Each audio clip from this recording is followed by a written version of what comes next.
hear this is the only place in Vermont where you can get a shovel in the ground.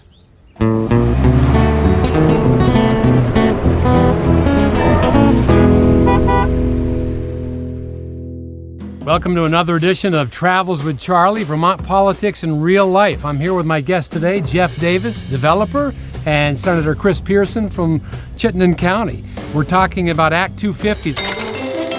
Act 250. What is it, and why does Vermont need it? In the 1960s, no environmental regulations or land use controls existed in Vermont, as ski areas sprung up across the state, and Interstates 89 and 91 brought more and more visitors.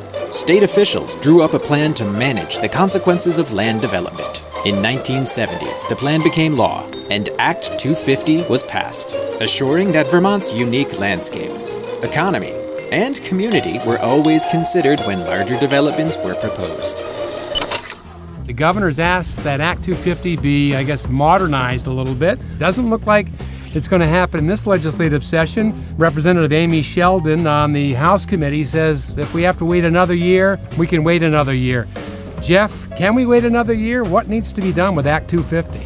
I think we can, Charlie. It's a law that's worked well. It's evolved over the decades that it's been in place, and there's not a real crisis in Act 250 administration now. So I think it's smart to take our time and get it right. So often we hear about, because of the process, and it takes so long that it keeps developers from wanting to do things in the state. We see it all the time. We had a company a couple of weeks ago that wanted to come into Williston with an alternative grocery presentation, but the form-based zoning code didn't allow the placement of the building the way they wanted it, and some other things, and they said, sorry, we just can't come to Vermont. And there was 70 jobs that would have come along with that project. Chris, why do you think this took us this long to realize what wasn't working with Act 250? It's hard to get industry to come in.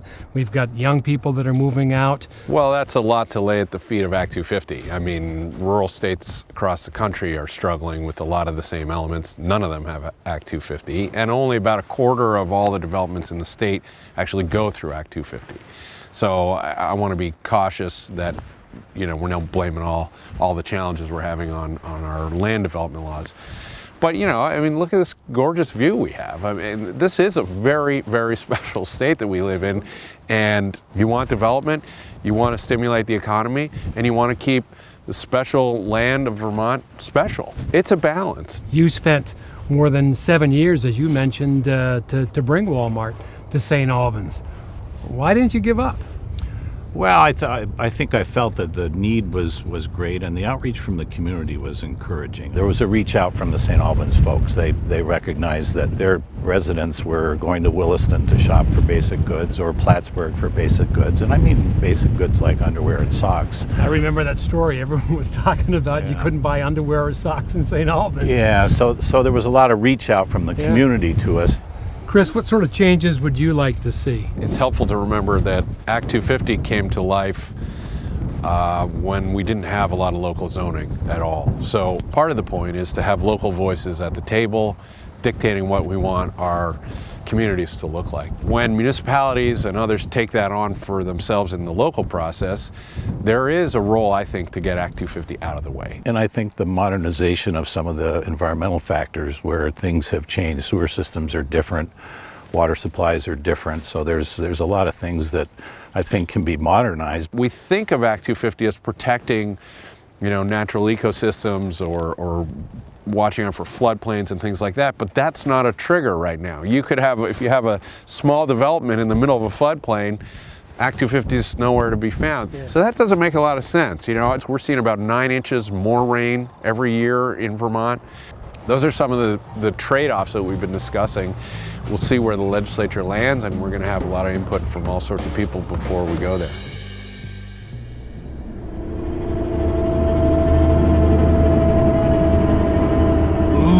Stole my golden arm. The ghost of developers past.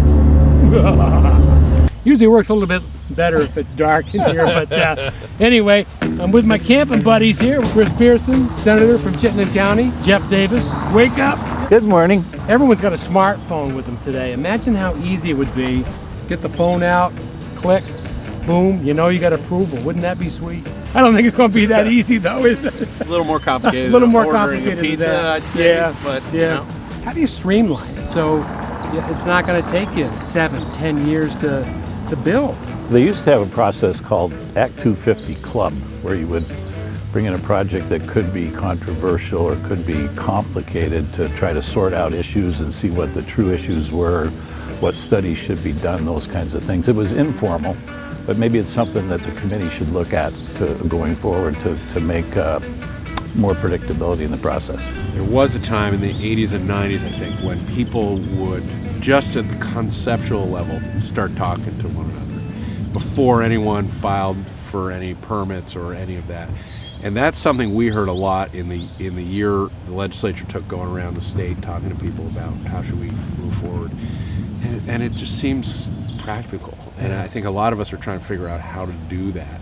And it's sort of a pre-approval discussion. And it's, you don't need lawyers. You just have people looking face to face and say, well, I want to put in a development here. And people say, well, our kids play ball there. You know, okay, well, let's have that conversation. I have a lot of faith in Vermonters coming together and hashing things out. If you were responsible for bringing Walmart to St. Albans, since Walmart has opened, do you find that the people that live in St. Albans and the people that travel to St. Albans are happy that Walmart is here? Are they happy with the project? We think so. Generally, the people are staying in the marketplace and not going to Williston or Plattsburgh.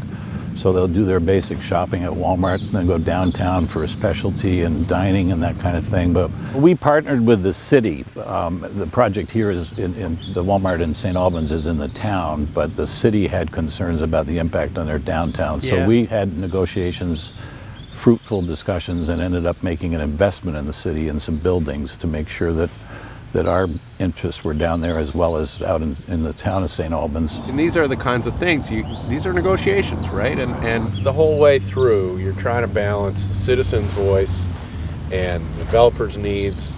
It's a bit of a legal process, but because we're Exactly. forcing people to the table, that's what comes out of it. And you gotta hold on to that spirit and see if you can cast away some of the I don't know about you roadblocks. guys, but I'm getting hungry. All right. You know, camping makes me real hungry. So what do you say if we go out and we light the fire and good. You lead get the some way, breakfast? Chris. Let's see if we can open this thing up. This is almost as hard as the Act 250 process. Let's get Getting hungry. or out in the street.